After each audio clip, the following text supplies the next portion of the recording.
Et nous commençons tout de suite avec l'écho des cryptos, le rendez-vous dédié aux crypto-monnaies, aux crypto-actifs de Smart Patrimoine. Et nous allons revenir ensemble sur l'épisode FTX qui a évidemment ébranlé la planète crypto ces dernières semaines, mais de manière plus générale sur l'écosystème crypto en France. Et pour cela, nous avons le plaisir de recevoir sur le plateau de Smart Patrimoine Pascal Gauthier, CEO de Ledger. Bonjour Pascal Gauthier. Bonjour. Bienvenue sur le plateau de Smart Patrimoine. Évidemment, on commence cette émission avec l'épisode FTX, commenté, suivi depuis plusieurs semaines par l'écosystème crypto. Alors, on ne va pas revenir sur toutes les actualités, sachant que d'ailleurs, on n'a pas forcément confirmation de toutes les actualités qu'on peut suivre sur le sujet. En tout cas, la deuxième plateforme mondiale a fait faillite. Ça, c'est une certitude. Quelles seront les ondes de choc sur d'autres plateformes? On ne le sait pas encore.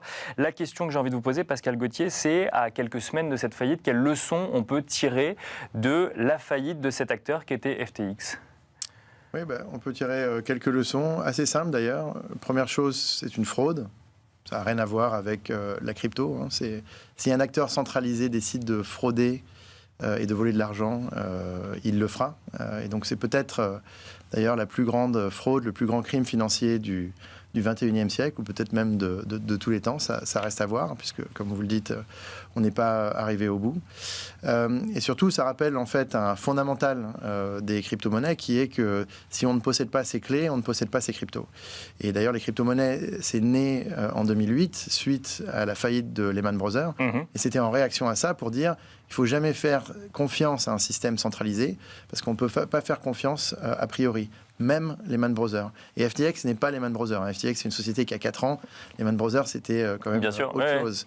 Et donc là, faire confiance à FTX qui a 4 ans, avec ses coins, c'était effectivement la chose qu'il ne fallait pas faire. C'est quelque chose que Ledger, nous, on dit depuis le début. Donc, si ce n'est pas vos clés, ce ne sont pas vos cryptos. Donc, il faut absolument pouvoir conserver ces clés. Et pour finir, pourquoi ? Parce que finalement, la crypto, c'est l'usage. En fait, c'est pour ça que je dis que en fait, tout ça, ça n'a rien à voir avec le monde des crypto-monnaies. Parce que le monde des crypto-monnaies, c'est l'usage qu'on fait de ces crypto-monnaies. Ce n'est pas la spéculation qu'on peut faire sur les crypto-monnaies. Ce sont deux choses complètement différentes. Et donc, il faut bien regarder l'usage des crypto-monnaies comme maintenant ce qu'est le marché des crypto-monnaies réellement. Donc, ce que vous dites, c'est que ce qui a porté finalement une plateforme comme FTX à avoir tous les comportements, j'ai envie de dire, un petit peu abusifs qu'on a pu voir effectivement, qu'on découvre au fur et à mesure, c'est l'aspect spéculatif finalement que certains investisseurs ont pu voir sur les crypto-monnaies et pas l'usage des crypto-monnaies? Non, je dis simplement que les gens qui ont investi dans les crypto-monnaies ont été fortement attirés par l'aspect spéculatif. D'accord. Et non contents de simplement acheter et attendre, ce qui est d'ailleurs le conseil de base que normalement on donne quand on rentre dans les cryptos. Il faut acheter, mettre de l'argent qu'on peut perdre et ensuite attendre 10 ans. C'est ça normalement le comportement normal et légitime avec les crypto-monnaies.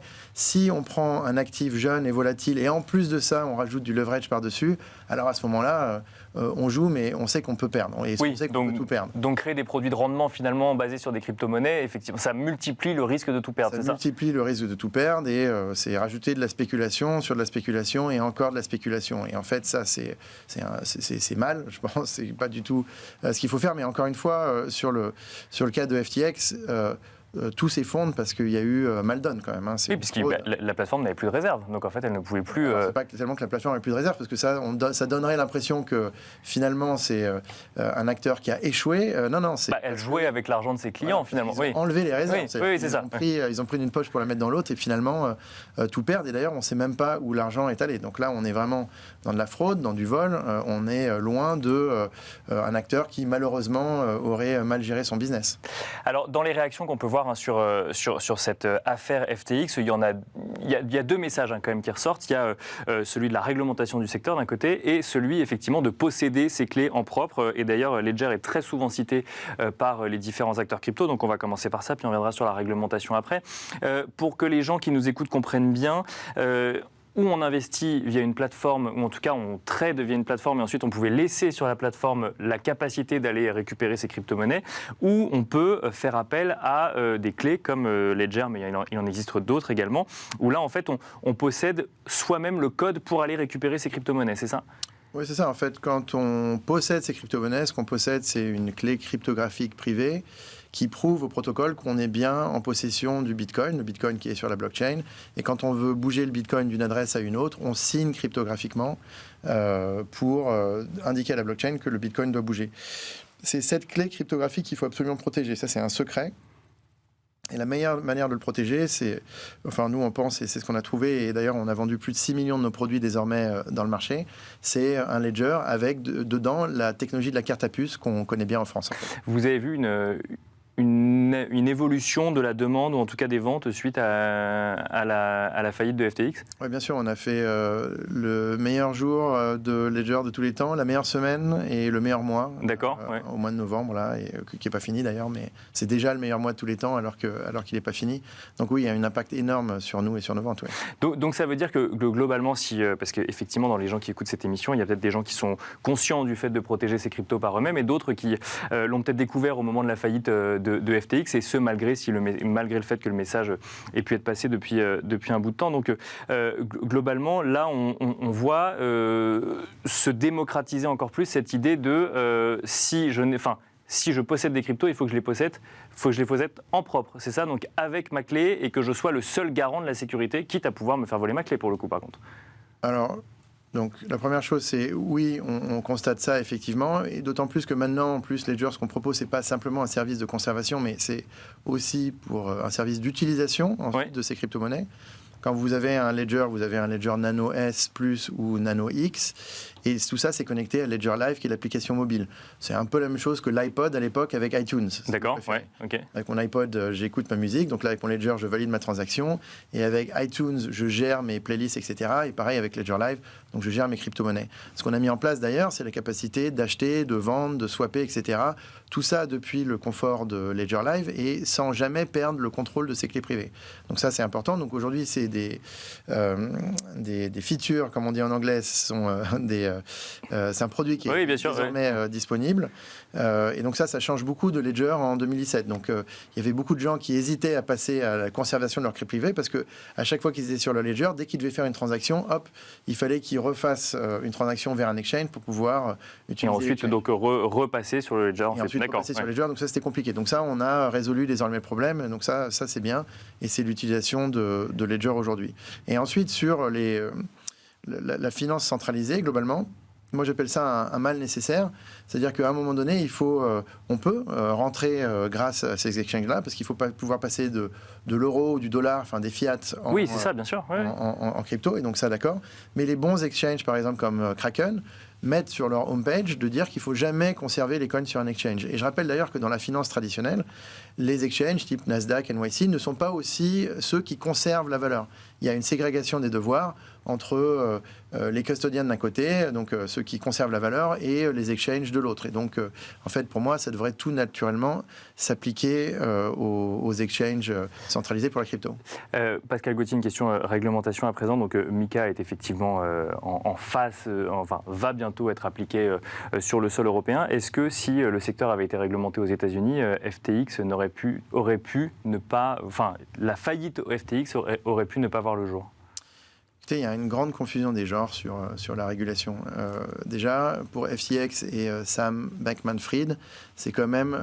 Sam, c'est l'homme qui murmurait à l'oreille du régulateur américain. Je veux dire, FTX travaillait main dans la main avec le régulateur américain, et donc on va dire que c'était... et d'ailleurs, c'était eux qui étaient avec le régulateur américain et avec le législateur américain en train de définir en fait toute la régulation autour des cryptos. Et d'ailleurs, si on regarde tout ce que Sam Bankman-Fried a pu dire sur les 12 derniers mois, c'était un appel fort à la régulation, à la clarté sur la régulation, etc., etc. Et donc, moi, je ne crois pas qu'ici, ce soit un problème de régulation. Encore une fois, quand Madoff arrive, je veux dire, c'est un voleur ou quelqu'un qui veut profiter de la crédulité d'autrui arrivera toujours à ses moyens d'une certaine manière. Il y a beaucoup de scandales financiers en permanence et la régulation ne peut jamais éviter qu'un mauvais acteur existe. Et on peut constater qu'a posteriori que celui-là existe. Oui, mais elle peut s'adapter Alors, en fonction des épreuves justement qui mettent en lumière notamment les fraudes. elle peut parfaitement s'adapter. Et d'ailleurs, c'est pour ça que moi, ma recommandation, ce serait de ségréguer les devoirs entre exchange d'un côté et custodian de l'autre, par exemple. Donc ça peut être assez facile à faire au niveau de régulation.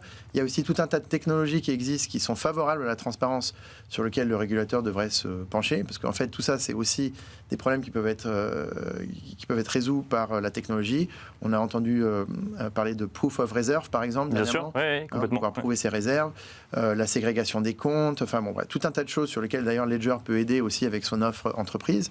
Et on est en relation avec beaucoup des exchanges qui désormais se tournent vers la technologie pour dire ok, maintenant on a la meilleure technologie qui permet notamment de sécuriser aussi la gouvernance qu'il y a sur les clés, parce que là, sur FTX, il y avait clairement un problème de gouvernance. Qui a accès à quoi, quand, qui est capable de faire quelle transaction.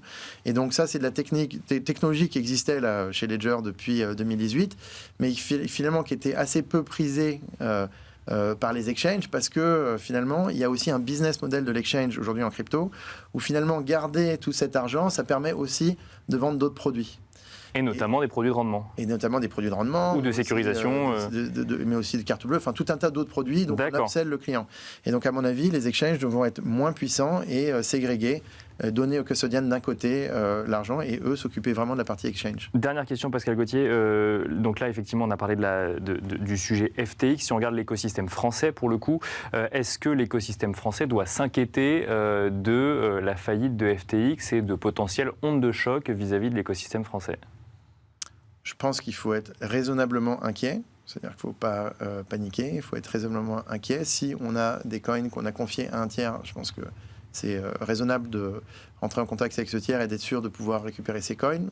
Moi, ma recommandation, vous allez dire que je suis biaisé, mais c'est de ramener ces coins sur un ledger et en tout cas sur un wallet décentralisé, parce que c'est quand même la meilleure sécurité de ne pas les perdre. Et sur votre question de tout à l'heure, d'ailleurs, si on perd son wallet, c'est pas un problème parce qu'on a ensuite la fameuse phrase. Bien sûr, etc. Donc, il ne faut pas perdre les deux, ça c'est sûr. Mais la phrase, on la met au coffre à la banque et ensuite on utilise son wallet tous les jours. Ça se fait très bien et aujourd'hui, encore une fois, il y a des millions de personnes qui le font. C'est vraiment à la portée de tout le monde. Donc, être inquiet, mais raisonnablement, c'est ce que vous nous dites sur l'écosystème français. Il faut toujours être raisonnablement inquiet ou raisonnablement optimiste, c'est une devise. Ouais. Merci beaucoup Pascal Gauthier d'être venu sur le plateau de Smart Patrimoine. Je rappelle que vous êtes CEO de Ledger. Merci beaucoup.